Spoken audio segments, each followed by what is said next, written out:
தமிழ்நாட்டு மக்களுக்கு, எனது மாவட்ட மக்களுக்கு, எனது சொந்த ஊர் மக்களுக்கு வருத்தம் கலந்த வணக்கம். ஏன் வருத்தத்தோட இந்த வீடியோவை போடுறேன் அப்படின்னா, ஏதோ ஒரு நம்பிக்கை இருந்தது. நம்ம நாடும் ஒரு சிங்கப்பூருக்கு, ஒரு அமெரிக்காவுக்கு, ஒரு ஜப்பானுக்கு இணையாக வரப்போகுது. எல்லாத்தையும் விட்டுட்டு நமக்காக ஒரு தலைவன் வந்திருக்கிறான். 40 வருஷமா அணுவா ரசித்த தலைவன் நமக்காக எல்லாத்தையும் விட்டுட்டு அடுத்தது 10 வருஷத்துல 10,000 கோடி சம்பாதிக்கலாம். அதெல்லாம் விட்டுட்டு நமக்காக ஒரு தலைவன் வரான். அவனுக்கு ஆதரவு கொடுப்போம். ஆதரவு இங்கே நிறைய இருக்கு. கண்டிப்பா நம்ம நாடும் சொர்க்க பூமியா மாறப்போகுது, ஒரு டிஜிட்டல் உலகமா மாறப்போகுது அப்படிங்கிற கனவுல இருந்தோம். ஆனா இன்னைக்கு ஒன்று கேள்விப்பட்ட காலையிலேயே பல டிவி நியூஸ் மீடியாவில் எல்லாத்துலேயுமே அங்கே 1 கோடி பிடிக்கிறாங்க, இங்கே 1 லட்சம் பிடிக்கிறாங்க, அங்கே 10 லட்சம் பிடிக்கிறாங்க, 10 கோடி பிடிக்கிறாங்க அப்படின்னு கட்டுக்கட்டாக பணத்தை காட்டிக்கிட்டு இருக்காங்க, பிடிச்சிக்கிட்டு இருக்காங்க. அதில் ஒரு தொகை நம்ம ஊர்லேயும் வந்திருக்கிறத நான் கேள்விப்பட்டேன். வீட்டுக்கு 1000, 2000 2 கட்சிகளும் கொடுக்கறதா கேள்விப்பட்டேன். உண்மையாக வருத்தமாக இருக்குங்க. நம்மளுடைய ஓட்டு, அதனுடைய மதிப்பு இந்த 1000 தானா? இந்த 1000 ரூபாய் இந்த அரசியல் கட்சி தலைவர்களுடைய வீட்டில் இருக்கிற நாய்கள் இருக்குல்ல, பூனைகள் இருக்குல்ல, அதுங்களுடைய ஒரு வேளை உணவு. அந்த காசை தான் நமக்கு கொடுத்துக்கிட்டு இருக்காங்க, போட்டுக்கிட்டு இருக்காங்க. இன்னைக்கு இதை ஏன் கொடுக்குறாங்க, எதுக்கு கொடுக்குறாங்கன்னு ஒரு நாளாவது யோசிச்சு பார்த்தீங்களா? வாங்கியாச்சு, 5-6 தேர்தலாக வாங்கிட்டு இருக்கீங்க. 100-200 வாங்குறாங்க அப்படின்னு நினச்சோம். இன்னைக்கு 1000, 2000, 5000, 10,000ன்னு போயிட்டு இருக்கு. தமிழ்நாடு முழுவதும் போயிட்டு இருக்கு. ஏங்க, இதுக்கு முன்னாடி ஒரு நல்ல ஸ்கூல் கொடுத்துருக்கலாம், நம்ம பிள்ளைங்களை படிக்க வச்சிருக்கலாம், இலவசமா நல்ல கல்வி கொடுத்துருக்கலாம், படித்த பிள்ளைங்களுக்கு நல்ல வேலை கொடுத்துருக்கலாம், லோனு கொடுத்து தொழில் ஆரம்பிக்க வச்சிருக்கலாம், நம்ம ஊரில் அல்லது 2 கம்பெனி ஆரம்பிச்சு நம்ம ஊர் மக்களுக்கெல்லாம் வேலை கொடுத்துருக்கலாம். இதெல்லாம் யாராவது எந்த அரசியல் கட்சி தலைவராவது செஞ்சுருப்பாங்களா? ஆனால் அடிக்கிறது கோடி கோடியாக கொள்ளை, நிலம் வாங்கி போடுறதும் வெளிநாட்டில் முதலீடு பண்ணுறதும் அந்த அளவுக்கு கொள்ளை அடிச்சுக்கிட்டு இருக்காங்க. அதில் ஒரு 1000 ரூபாய் அவங்க அடித்த கொள்ளையில், அவங்க பண்ண பாவத்தில் உங்களுக்கு 1000 ரூபா கொடுத்து அந்த பாவத்தை அவங்க கழிச்சுக்கிறாங்க. இந்த கர்மான்னு ஒன்று இருக்குங்க. அந்த கர்மா படி அவங்களுடைய பாவ கணக்கை கழிச்சுக்கிட்டு இருக்காங்க உங்கள்கிட்ட. இன்னைக்கு நம்ம விவசாயம் பண்ண முடியல, விலங்குகள் தொல்லை தாங்க முடியல, மயில் குரங்கு தொல்லலாம். அதுக்கு ஒரு தீர்வு இது வரைக்கும் யாராவது கண்டிருக்காங்களா? வெயிலில் போய் களை வெட்ட போகிறீங்க, 100 நாள் வேலை கொடுக்குறாங்கன்னு அங்கே போகிறீங்க. ஆனால் ஒரு கம்பெனி ஆரம்பித்து சுயதொழில் மாதிரி ஒதுக்குறாங்க கவர்மெண்ட்டில். அதை பயன்படுத்தி நீங்கள் சுயதொழில் செஞ்சு அதில் உங்களை சம்பாதிக்க வச்சு கௌரவமாக வாழ வைக்க எந்த அரசியல் கட்சி தலைவராவது ஒரு திட்டத்தை திட்டினாங்களா? அல்ல முயற்சி பண்ணாங்களா? அப்புறம் எதுக்குங்க இந்த 1000 ரூபாய்? உங்களுடைய ஒரு ஓட்டினுடைய மதிப்பு 1000 ரூபாய். அவர்களுடைய வீட்டு விலங்குகளுடைய ஒருவேளை சாப்பாடு, உணவு 1000 ரூபாய். சிட்டியில் உள்ளவங்களுக்கு மட்டும்தான் அறிவு இருக்குது, கிராமத்தில் உள்ளவங்களுக்கு அந்த நாலேஜே கிடையாது. சொல்கிற இடத்துல, பணம் கொடுக்குற இடத்துல ஓட்டு போடுவாங்க அப்படிங்கிற ஒரு கருத்து இன்னைக்கு தமிழ்நாடு பூரா பரவிட்டு இருக்கு. அது உங்களுக்கு தெரியுமா? நம்மளை அவமானப்படுத்திட்டு இருக்காங்க. ஒவ்வொரு கிராமத்து மக்களையும், ஒவ்வொரு மனிதர்களையும் அவமானப்படுத்திட்டு இருக்காங்க. மீடியான்னா என்னென்னு தெரியாது, நியூஸை பார்க்கறதில்ல, தமிழ்நாட்டில் என்ன நடக்கிறதுன்னு பார்க்கறதில்ல. வேலைக்கு போவாங்க, வீட்டுக்கு வருவாங்க, அந்த சன் டிவியில் போடுற நாடகத்தை பார்த்துட்டு தூங்கிடுவாங்க. அவங்களுக்கெல்லாம் ஒரு அறிவு இருக்காது, நாலேஜ் இருக்காது. அவங்கெல்லாம் எங்கே டிவிகேவுக்கு ஓட்டு போட போகிறாங்க? அவங்கெல்லாம் தேர்தல் அறிக்கை என்னன்னு பார்த்துட்டா ஓட்டு போட போகிறாங்க. அதனால தான் இன்னைக்கு நம்ம காசு வாங்கிட்டு தயாராக இருக்கோம் ஓட்டு போடுறதுக்கு. விஜய் என்ன அறிக்கை கொடுத்துருக்காருன்னு தெரியுமா உங்களுக்கு? எந்தெந்த தேர்தல் அறிக்கை, எத்தனை அற்புதமான தேர்தல் அறிக்கை கொடுத்துருக்காரு உங்களுக்கு தெரியுமா? இன்னும் 100 வருஷத்துக்கு நின்று பேசும். இந்த 100 வருஷத்துக்கு தமிழ்நாட்டில் நின்று பேசக்கூடிய இந்த திட்டம் அவங்க கையில் ஆட்சியை கொடுத்தீங்கன்னா இன்னும் 1000 வருஷமா இருந்தாலும் இங்கே வராது. அப்படி ஒரு அற்புதமான திட்டங்கள். ஒவ்வொரு குடும்பத்துக்கும் 2500 ரூபா திட்டத்திலிருந்து காப்பீட்டு தொகை 20 லட்சம் ரூபாய் திட்டம் வரைக்கும் அறிவிச்சிருக்கிறார். யாருக்கு இங்கே மனசு வரும்? யாருக்கு மனசு வரும்? அந்த மனுஷன் நல்லா கேள்வி பண்ணுறாங்க, கிண்டல் பண்ணுறாங்க. எங்கேருந்து பணம் வரும்? பட்ஜெட்டுக்கு மேலே அறிவிச்சிருக்காரு. எத்தனை கோடி சம்பாதிக்கிறாங்க தெரியுமாங்க? தமிழ்நாட்டில் 41 துறை இருக்கு. அத்தனை துறையிலையும் அடிக்கிற கொள்ளை தெரியுமா உங்களுக்கு? ஒரு துறை மட்டும் சொல்கிறேன், அறநிலைத்துறை. அதில் வர காசு, தமிழ்நாட்டில் உள்ள அத்தனை கோயிலும் கவர்மெண்ட்டில் சேர்த்துட்டு அதில் வர காசு, பணம் எவ்வளோ வருதுன்னு தெரியுங்களா? 1 மணி நேரம் போய் பழனி கோயிலில் போய் நின்றுங்க, எத்தனை லட்சம் பேர் வராங்க, எவ்வளோ டிக்கெட்டு விற்கிது? 1 மணி நேரத்துக்கு 1 கோடி ரூபாய் பணம் வருங்க. உண்டியலில் டிக்கெட்டு, இப்படி பலாயிரம் கோடி மாசத்துல, வருஷத்துல அங்கே வந்துட்டு இருக்கிற பணம் எங்கே போகுதுன்னு ஏதாவது கணக்கு இருக்கா? இப்படி ஒவ்வொரு துறையிலையுமே கணக்கில் வராத லட்சம் கோடிகள் இந்த நாட்டில் எங்கேயோ போயிட்டு இருக்கு. அது மட்டும் இல்லை, பத்திரப்பதிவு அவ்வளவு கொள்ளடிக்கிறாங்க, கனிம வள கொள்ளை, டாஸ்மாக்ல கொள்ளை, மக்களுக்கு கிடைக்க வேண்டிய திட்டத்தில் கொள்ளை. இதை எல்லாத்தையும் தடுத்தாலே தலைவர் சொன்னது மாதிரி இந்த நாட்டு மக்களுக்கு, இந்த நாட்டு மக்களுக்கு இல்லை, இன்னும் 4 நாட்டு மக்களுக்கு, 4 மாநிலத்து மக்களுக்கு இதே திட்டத்தை கொடுக்கலாங்க.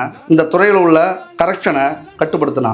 அவர் சொல்கிறார் டிஜிட்டல், அந்த டிஜிட்டல் உலகம் மாறணும் அப்படின்னா நீங்கள் இந்த 1000 ரூபாய்க்கு கட்டுப்படாமல் தூக்கி போட்டுட்டு இவருக்கு ஓட்டு போடுங்க. இன்னும் 1000 வருஷம் இருந்தாலும் இவங்களால் மாற்ற முடியாத உலகத்தை. இன்னும் 100 வருஷத்தில் நம்மளுடைய தமிழ்நாட்டை சொர்க்க பூமியாக மாற்றுவார். 100 வருஷம் கழிச்சு நாங்கள் இருக்க போகிறோமா அப்படின்னு நினைக்கலாம். எல்லாமே நம்முடைய சந்ததியினருக்காக இன்னைக்கு நம்ம மாற்றினாதான், இந்த மாற்றம் நமக்கு கிடைச்சாதான், மாற்றமே நம்மளாக மாறினாதான். அத்தனையும் புது புது திட்டங்கள், வெளிநாட்டில் இருக்கிற திட்டங்கள் அத்தனையும் ஒரு ஃபோன் பண்ணால் அடுத்த நிமிஷம் போலீஸ் வந்து நிற்கும். டிஜிட்டல் உலகமாக மாறப்போகுது.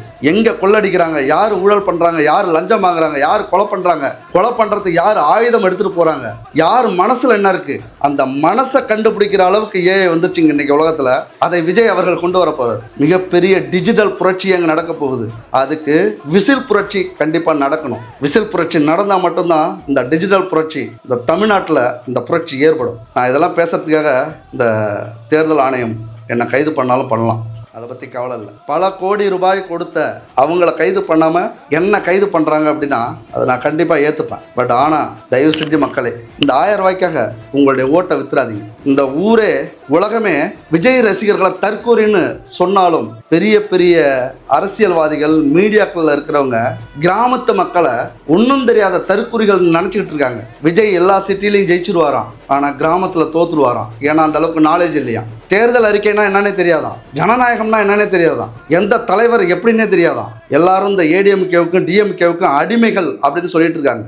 எந்த உலகம் மாறினாலும் மாற வேண்டிய முதல் உலகம் கிராமம் தான். அது நீங்க தான். அதுக்கப்புறம் உங்களுடைய தலையெழுத்து. உண்மையா மனசாட்சின்னு ஒன்று இருந்ததுன்னா, அல்லது நம்முடைய சந்ததியினருக்காக, நம்முடைய பிள்ளைகளுக்காக உங்களுடைய ஓட்டை புரட்சிகரமா விசில் சின்னத்துல ஓடுங்க. இல்லைன்னா நம்ம தலையெழுத்தை யாராலையும் மாற்ற முடியாது. போவோம், எத்தனை வருஷம் இப்படி உலகம் போயிட்டு இருக்கும், நாடு போயிட்டு இருக்கும், போயிட்டே இருப்போம். ஆனால் இனிமே ஒருத்தன் வரமாட்டான். நல்லா தெரிஞ்சு வச்சுக்கிங்க, புரிஞ்சு வச்சுக்கிங்க. எப்படி எம்ஜிஆர் 75 வருஷத்துக்கு முன்னாடி இந்த தமிழ்நாட்டு மக்களுக்காக வந்தாரோ, அந்த மாதிரி இன்னைக்கு விஜய் வந்திருக்கிறார். இன்னும் எத்தனை வருஷம் ஆனாலும் இப்படி ஒரு தலைவன் நம்ம தமிழ்நாட்டுக்கு கண்டிப்பாக கிடைக்க மாட்டார். எவனும் பல ஆயிரம் கோடியை விட்டுட்டு உங்களுக்காக வரமாட்டான். பல ஆயிரம் கோடியை சம்பாதிக்கிறதுக்கு வேணா வருவான். பல ஆயிரம் கோடியை விட்டுட்டு வர்ற ஒரே மனுஷன் விஜய் அவர்கள் தான். உண்மையா நாட்டு மேலேயும் உங்களுடைய குழந்தைகளின் எதிர்காலத்து மேலேயும் நம்பிக்கை இருந்தது அப்படின்னா நீங்கள் போட வேண்டிய சின்னம் நான் சொல்ல வேண்டியதில்லை, உங்களுக்கே தெரியும். கடைசியாக கொஞ்சோண்டு உங்களுக்கு மனசாட்சி, மனிதாபிமானம் அல்லது எதிர்கால திட்டம், நம்ம குழந்தைகளுடைய இந்த எதிர்கால நலன்னு ஒன்று இருந்ததுன்னா விசில் சின்னத்துக்கு ஓட்டு போடுங்க. ஒரு சில தேர்தல் அறிக்கை மட்டும் சொல்கிறேன், தேர்தல் வாக்குறுதி மட்டும் சொல்கிறேன். ஒவ்வொரு குடும்ப தலைவிக்கும் 2500 ரூபாய், பிரிக்கிறதுலாம் இல்லை, 2.5 கோடி ரேஷன் கார்டுக்கும் இந்த பணம் உண்டு. ஒவ்வொரு வயசானவங்க இந்த அனாதை பணம் அப்படின்னு கிராமத்தில் சொல்லுவாங்க, 3000 ரூபாய், 200 யூனிட் ஃப்ரீ, 6 சிலிண்டர். படிக்கிற பிள்ளைங்க உங்கள் குடும்பத்தில் 5 ஏக்கர் கீழே இருக்குது, நீங்கள் பிள்ளைங்களை படிக்க வைக்கிறீங்க அப்படின்னா வருஷத்துக்கு 15,000 ரூபாய் உங்களுக்கு பணம். மேல் படிப்புக்கு எந்த ஒரு அடமானமும் இல்லை, 20 லட்சம் ரூபா லோன் கொடுக்குறாரு. தொழில் செய்யணுமா 25 லட்சம் ரூபாய். மருத்துவ காப்பீட்டு திட்டம் எல்லா ஆப்ரேஷனும் அதில் அடங்கும், 25 லட்சம் ரூபா கார்டு. படித்த பசங்க வீட்டில் இருந்தாங்க 29 வயசுக்கு மேலே அப்படின்னா டிப்ளமோ படித்தவங்களுக்கு 2500 ரூபாய். டிகிரி படித்த இளைஞர்கள் வீட்டில் இருந்தாங்க அப்படின்னா 4000 ரூபாய். இப்படி பல திட்டங்கள் பிரமிக்க வைக்குது. உங்களுக்கு சந்தேகம்னா போய் கேளுங்க, யாரையாவது கேட்டு தெரிஞ்சுங்க. அது மட்டும் இல்லை, தமிழ்நாடு முழுவதும் பெண்களுக்கு எல்லா பஸ்ஸுலையும் இலவசம். இது யாருக்கு வரும் இந்த மனசு? நீங்கள் பணம் வாங்கியிருக்கீங்கள, அந்த கட்சியில் போய் கேட்டு பாருங்கள், எந்த பஸ்ஸில் போகலான்னு கேட்டு பாருங்கள். தமிழ்நாடு ஃபுல்லாக ஏசி பஸ்ஸில் எந்த பஸ்ஸில் வேணாலும் போகலாம். நமக்கு ஏசி பஸ்ஸே வேணாங்க, நார்மல் பஸ்ஸு கொடுத்தா கூட தமிழ்நாடு ஃபுல்லாக நீங்கள் சுற்றிக்கிட்டே இருக்கலாம். ஒரு வியாபாரம் பண்ணுறவங்க அல்லது ஒரு சுற்றுலா போகிறவங்க, கோவிலுக்கு போகிறவங்க, தொழிலுக்காக போகிறவங்க, பெரிய திட்டங்கள், அற்புதமான திட்டங்களை அறிவிச்சிருக்கிறார். பெரிய ஒரு மலைப்பாக இருக்குது, ஆச்சரியமாக இருக்குது, நினச்சாலே வியப்பாக இருக்குது. இப்படியெல்லாம் ஒரு திட்டத்தை தமிழ்நாட்டில் வகுத்து கொடுக்க முடியுமா? இன்னும் கொஞ்சம் நேரம் இருக்குது. 2 திட்டத்தையும் போய் பிரித்து படித்து பாருங்கள், கேட்டு தெரிஞ்சுங்க. ஒரு ஓட்டு போட்டுட்டிங்கன்னா போதும், அது எல்லாமே கண்டிப்பாக நடக்கும். அவர் சொல்லிட்டாரு, பொய் சொல்கிறவன்ல இந்த விஜய், இந்த மக்களுக்காக உழைக்க வந்துட்டேன், 40 வருஷமாக என்னை பார்த்துக்கிட்டீங்க, இன்னும் 30-40 வருஷத்துக்கு உங்களுக்காக உழைக்க வந்திருக்கிற விஜய் அப்படின்னு சொல்லியிருக்காரு. இதில் ஏதாவது குறை இருந்தது, நீங்கள் ஓட்டு போட்டு விஜய்க்கு ஓட்டு போட்டு அவர் சிஎம் ஆகிட்டார், ஏதாவது குறை இருந்ததுன்னா நான் பேசிகிட்டு இருக்கேன், என்ன கேட்கலாம். நான் நேராக விஜய்கிட்ட கொண்டு போய் சேர்ப்பேன். விஜய் அணுகிறது ரொம்ப கஷ்டம்லாம் இல்லை, ரொம்ப ஈஸி. நல்ல மனிதர்களை தேடி தேடி அரவணைச்சிக்கிட்டு இருக்காரு, தேடி தேடி கண்டுபிடிச்சு இந்த நாட்டுக்கு கொடுத்துக்கிட்டு இருக்கிறாரு. கண்டிப்பாக உங்களால், உங்களுக்காக நான் அவர்களை சந்திப்பேன். இந்த திட்டத்தை நீங்கள் கேட்குற அத்தனை கோரிக்கையும் நானும் சொல்லுவேன். நம்ம கேட்கவே வேண்டியதில்லைங்க, அவ்வளவு விஷயங்கள் இருக்குது. நம்பிக்கை இருக்குது அப்படின்னா இந்த 1000 ரூபாயை தூக்கி போட்டுட்டு இந்த பாவம் சேர வேணான்னா கொண்டு போய் உண்டியலில் போடுங்க. இல்லைன்னா 4 பேருக்கு உதவி பண்ணுங்க. உங்களுக்குன்னு ஒரு முக்கியமான செலவை பண்ணாதீங்க. 40 கட்சி ஒரு பக்கம், சிங்கம் மாதிரி ஒருத்தன் ஒரு பக்கம், யார் தலைவன்னு பாருங்க. நமக்காக இந்த உலகத்தையே எதிர்த்து இந்த உலகத்தில் இருக்கிற அரசியல் சூழ்ச்சிகள், அரசியல் முதலைகள், அரக்கர்கள், அசுரர்கள் அத்தனை பேரையும் வீழ்த்திட்டு நமக்காக முளைச்சி நிற்கிறார். கடைசி நம்பிக்கை, நமக்கு கடைசி நம்பிக்கை அவர் மட்டும்தான்.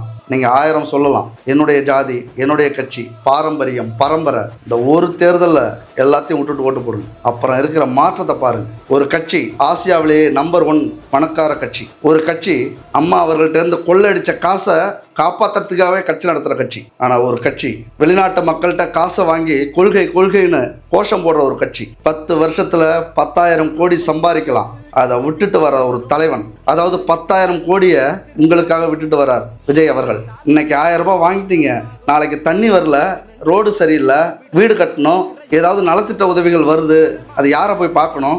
யாரை போய் பார்ப்பீங்க? யார் மேலே கோச்சிப்பீங்க? உங்கள்கிட்ட 1000 ரூபாய் காசு கொடுத்தாங்கல்ல, அவங்கள்ட்ட தான் போய் கேட்பீங்க. என்ன சொல்லுவாங்க? அந்த நாயை விட கேவலமாக நம்மளை பார்ப்பாங்க. என் அன்பு உறவுகளே, எல்லாத்தையும் புரிஞ்சுக்கிங்க. நன்றி, வணக்கம். ஆனால் ஒன்று தெரிஞ்சுங்க, கடைசியாக ஒன்று சொல்கிறேன். இன்னைக்கு தமிழ்நாட்டு மக்களுடைய ஓட்டு 1000 ரூபாயிலிருந்து 2000 ரூபாய், 5000 ரூபாய், 6000 ரூபாய், 25,000 ரூபாய் வரைக்கும் விற்றுக்கிட்டு இருக்காங்க. இன்னைக்கு தமிழ்நாட்டில் 3000லேருந்து 3 லட்சம் ரூபா வரைக்கும் செலவு பண்ணி இந்த ஒரு ஓட்டு போடுறதுக்காக வெளிநாட்டிலேருந்து, வெளியூர்லேருந்து, வெளி மாநிலத்திலேருந்து தமிழ்நாடு ஃபுல்லாக வந்துட்டு இருக்காங்க. யாருக்காக தெரியுமா? இந்த புரட்சி நடக்கிறது யாருக்காக தெரியுமா? அந்த கனவுக்காகத்தான், அந்த தலைவருக்காகத்தான். உண்மையான நாட்டு மேலே அக்கறை உள்ளவங்க 3 லட்சம் செலவு பண்ணி வந்துட்டு இருக்காங்க. ஆனால் இங்கே இருந்துக்கிட்டு ஒரு 1000 ரூபாய் காசு அதை வாங்கிக்கிட்டு உங்களுடைய ஓட்டை இப்படி வேஸ்ட் பண்ணுறீங்களே, உண்மையாக வருத்தமாக தான் இருக்குது. 1000 ரூபாய்க்கு ஓட்டை விற்கிற நீங்கள் எங்கே 3 லட்சம் ரூபா செலவு பண்ணிவிட்டு இந்த விஷல் புரட்சி ஏற்படுத்தணும் அப்படின்னு வர அந்த மக்கள் எங்கே?